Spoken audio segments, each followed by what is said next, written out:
Hi friends, എല്ലാവർക്കും ജസ്നാസ് കുക്ക്ബൈറ്റ്സിലേക്ക് സ്വാഗതം.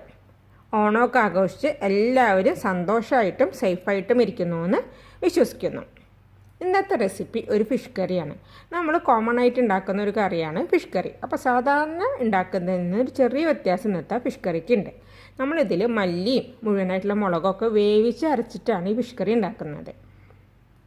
അതിന് വേണ്ടിയിട്ട് ഞാനിപ്പോൾ 1/2 കിലോ കിങ് ഫിഷ്, നെയ്മീൻ അല്ലെങ്കിൽ ഐക്കുറ എന്ന് പറയുന്ന ആ മീൻ സ്ലൈസ് ചെയ്തിട്ട് ക്ലീൻ ചെയ്തിട്ടൊക്കെ എടുത്തു വെച്ചിട്ടുണ്ട്. ഈ ടൈപ്പിൽ ഫിഷ് കറി ഉണ്ടാക്കാനായിട്ട് ദശക്കട്ടിയുള്ള മീനാണ് കേട്ടോ നല്ലത്. ഇനി നമുക്ക് ഇതുപോലെ ഒരു ഫ്രൈ പാനോ അല്ലെന്നുണ്ടെങ്കിൽ ഒരു ചീനച്ചട്ടിയോ വെച്ച് കൊടുക്കണം. അതിലേക്ക് ഒരു 3/4 ഗ്ലാസ് വെള്ളം നമുക്ക് ഒഴിച്ചു കൊടുക്കാം. അത് ഞാനിപ്പോൾ സ്റ്റൗവ് ഓണാക്കിയിട്ടുണ്ട്. ഇതിലേക്ക് നമുക്ക് ഉണക്കമുളക് ചേർത്ത് കൊടുക്കണം. ഒരു 8 മുതൽ 10 വരെ നമ്മുടെ സാധാരണ ഉണക്കമുളകും ഒരു 2 കാശ്മീരി ചില്ലിയും ഞാനിതിലേക്കിപ്പോൾ ചേർത്തിട്ടുണ്ട്. പിന്നെ ഒരു ടേബിൾ സ്പൂണോളം മുഴുവനായിട്ടുള്ള മല്ലി ചേർത്തു. 3 അല്ലി വെളുത്തുള്ളി ചേർത്തിട്ടുണ്ട്.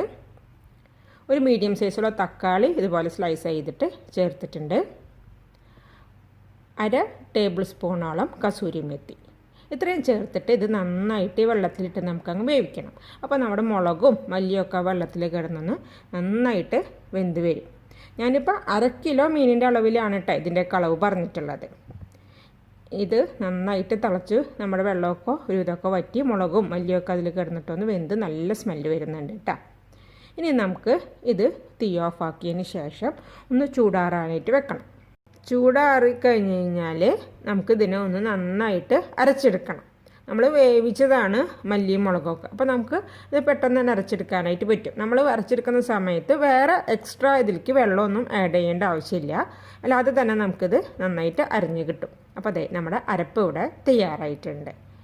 ഇനി ഞാൻ ഈ അരപ്പ് ഒരു പാത്രത്തിലേക്ക് മാറ്റിയിട്ടുണ്ട്. ആ മിക്സിയുടെ ജാറിൽ കുറച്ച് വെള്ളം ഒഴിച്ചിട്ട് അതും കൂടി എടുത്ത് ഞാൻ ഈ ഒരു അരപ്പിൻ്റെ കൂട്ടത്തിൽ ഒഴിച്ച് വെച്ചിട്ടുണ്ട്. ഇനി നമുക്ക് മീൻകറി വെക്കാനായിട്ടുള്ള ഒരു ചട്ടിയോ അല്ലെന്നുണ്ടെങ്കിൽ വേറെ ഏതെങ്കിലും ഒരു പാത്രം വെച്ച് കൊടുക്കാം. അതിലേക്ക് നമുക്ക് കുറച്ച് വെളിച്ചെണ്ണ ഒഴിച്ച് കൊടുക്കാം. വെളിച്ചെണ്ണയിൽ തന്നെ നമുക്ക് ചെയ്യാം. ഇത് വെളിച്ചെണ്ണ ചൂടായി വന്നു കഴിഞ്ഞ് നമുക്കതിലേക്ക് കുറച്ച് ചെറിയുള്ളി ഇതുപോലെ ചെറുതാക്കി അരിഞ്ഞിട്ട് ഇട്ട് കൊടുക്കാം. പിന്നെ ഇഞ്ചി ഇതുപോലെ ചെറിയ പീസസ് ആക്കി അതും ഞാൻ ഇട്ട് കൊടുക്കുന്നുണ്ട് കേട്ടോ. ഇനി ഈ ഇഞ്ചിയും ചെറിയുള്ളിയും നന്നായിട്ട് ഈ വെളിച്ചെണ്ണയിൽ കിടന്നിട്ടൊന്ന് മൂത്ത് വരണം. അപ്പോൾ അത് ഇഞ്ചിയും ചെറിയുള്ളിയൊക്കെ നന്നായി മൂത്തു. അതിലേക്ക് നമുക്ക് കറിവേപ്പില ചേർത്ത് കൊടുക്കാം. അതിനുശേഷം നമ്മൾ നേരത്തെ അരച്ച് വെച്ചിട്ടുള്ള അരപ്പുണ്ടല്ലോ, മുളകും മല്ലിയൊക്കെ വേവിച്ചെടുത്തിട്ടുള്ള ആ അരപ്പ് നമ്മൾ ഈ ഇതിലേക്ക് ചേർത്ത് കൊടുത്തിട്ട് ഇതിലിട്ടിട്ട് നന്നായിട്ട് ഈ അരപ്പ് വേവിച്ച് ഒന്നും കൂടി അതിൽ കിടന്നൊന്ന് നന്നായിട്ട് ഒന്നും കൂടി ഒന്ന് വെന്ത് ഈ എണ്ണയൊക്കെ നന്നായിട്ട് തെളിഞ്ഞു വരണം കേട്ടോ. ഇപ്പോൾ അതായത് നമ്മുടെ കുറച്ചൊക്കെ എണ്ണ തെളിഞ്ഞ് വന്നിട്ടുണ്ട്. ഈ സമയത്ത് നമുക്കിതിലേക്ക് മഞ്ഞൾപ്പൊടി ചേർത്ത് കൊടുക്കാം. നമ്മൾ ഇതുവരെ ഇതിലേക്ക് മഞ്ഞൾപ്പൊടി ചേർത്ത് കൊടുത്തിട്ടുണ്ടായിരുന്നില്ല. എന്നിട്ട് ഇനി ഒന്നും കൂടി നമ്മളിതിനെ ഒന്നും കൂടി വഴറ്റിയിട്ട് നന്നായിട്ട് എണ്ണയൊക്കെ തെളിഞ്ഞ് വരുന്ന ഈ ഒരു പാകത്തിലേക്ക് ആക്കിയെടുക്കണം. ഈ ഒരു പരുവത്തിൽ വേണം കേട്ടോ നമ്മൾ എടുക്കണം. എന്നാലാണ് ആ ഒരു കറിയൊക്കെ നല്ല ടേസ്റ്റ് ആവുള്ളൂ. ഇത് ഇനി ഇതിലേക്ക് നമുക്ക് നമ്മുടെ ഗ്രേവിക്ക് ആവശ്യമായിട്ടുള്ള വെള്ളം ഒഴിച്ച് കൊടുക്കുക. അപ്പോൾ ചൂടുള്ള വെള്ളമാണ് കേട്ടോ ഞാനിപ്പോൾ ഇതിലേക്ക് ചേർത്ത് കൊടുത്തിട്ടുള്ളത്. ഇതിലേക്ക് കുടംപുളിയാണ് ഞാൻ ഇട്ട് കൊടുക്കുന്നത്. ഇനി നിങ്ങൾ പിഴുപുളിയാണ്, അതായത് കോൽപ്പുളി ഉണ്ടല്ലോ, അതാണ് യൂസ് ചെയ്യുന്നതെന്നുണ്ടെങ്കിൽ വെള്ളത്തിന് പകരം പുളി പിഴിഞ്ഞ വെള്ളം ചേർത്ത് കൊടുത്താൽ മതി. നമ്മളിതിലേക്ക് ഉപ്പ് ചേർത്തിട്ടുണ്ടായില്ല, അപ്പോൾ ഉപ്പും കൂടി ഞാൻ ചേർത്ത് കൊടുത്തു. ഇനി നമ്മൾ ഫ്ലെയിം അങ്ങ് കൂട്ടിയിടുക. ഫ്ലെയിം കൂട്ടിയിട്ടിട്ട് ഇത് നന്നായിട്ട് വെട്ടിത്തിളച്ച് ഒന്ന് വരണം. അപ്പോഴാണ് നമ്മൾ ചേർത്തിട്ടുള്ള ആ ഒരു പുളിയൊക്കെ ഉണ്ടല്ലോ, കുടംപുളിയിൽ നിന്നൊക്കെ ഉള്ള പുളിയൊക്കെ ഇറങ്ങി എല്ലാം കൂടി ആ സ്വാദൊക്കെ കൂടി ഒന്ന് ടേസ്റ്റൊക്കെ മിക്സായിട്ട് വരുള്ളൂ. നമ്മൾ ഈ ഒരു ഗ്രേവിയൊക്കെ നന്നായിട്ട് തിളച്ച് കുറുകി വന്നു കഴിഞ്ഞാൽ നമുക്ക് ഇതിലേക്ക് മീനിട്ട് കൊടുക്കാം. മീൻ ചേർത്ത് കൊടുത്തിട്ട് ഇതൊക്കെ മീനിൻ്റെ കഷ്ണങ്ങളൊക്കെ ഒന്ന് മുങ്ങിക്കെടുക്കുന്ന തരത്തിൽ നമുക്കതിനെ ഒന്ന് നിരത്തിയിട്ട് കൊടുക്കാം. അതിനുശേഷം നമ്മൾ ഒന്നും കൂടി നന്നായിട്ട് തിളച്ച് കഴിഞ്ഞ് കഴിഞ്ഞാൽ ഇതുപോലെ പകുതി മൂടി വെക്കുക.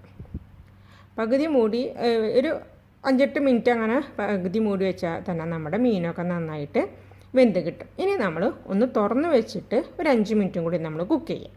അപ്പോൾ ഇപ്പോൾ തന്നെ നമ്മുടെ ഗ്രേവിയൊക്കെ ഒന്ന് നന്നായിട്ട് കുറുകി വന്നിട്ടുണ്ട്.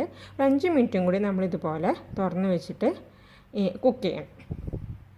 ഒരു 5 മിനിറ്റോളം ഞാൻ നന്നായിട്ട് തുറന്ന് വെച്ച് കുക്ക് ചെയ്തു. പിന്നെ ഞാൻ തീ ഓഫാക്കിയിട്ട് ഇപ്പോൾ കണ്ട നമ്മുടെ കറിയുടെ മേലെ എണ്ണയൊക്കെ നന്നായിട്ട് തെളിഞ്ഞു വന്നിട്ടുണ്ട്. നമ്മുടെ മീൻ കഷ്ണങ്ങളൊന്നും പൊടിഞ്ഞു പോയിട്ടുമില്ല. അപ്പോൾ ഇതുപോലെ നിങ്ങളെല്ലാവരും ഒന്ന് ട്രൈ ചെയ്തിട്ട് നോക്കുക. അപ്പോൾ നമ്മൾ സാധാരണ ഉണ്ടാക്കുന്നതിൽ നിന്ന് ഒരു ഡിഫറെൻ്റ് ആയിട്ടുള്ള ഒരു മെത്തേഡ്, ഒരു ടേസ്റ്റും ഇത്തിരി ഡിഫറെൻ്റാണ്. അപ്പോൾ നിങ്ങളെല്ലാവരും ഇത് ട്രൈ ചെയ്ത് നോക്കുമെന്ന് വിശ്വസിക്കുന്നു. ഈ റെസിപ്പി ഇഷ്ടമായി കഴിഞ്ഞ് കഴിഞ്ഞാൽ ലൈക്ക് ചെയ്യാനായിട്ടും കമൻറ്റ് ചെയ്യാനായിട്ടും ഷെയർ ചെയ്യാനായിട്ടും മറക്കരുത്. മറ്റൊരു നല്ല വീഡിയോയുമായിട്ട് ഞാൻ വീണ്ടും വരാം ഇൻഷാ അല്ലാ.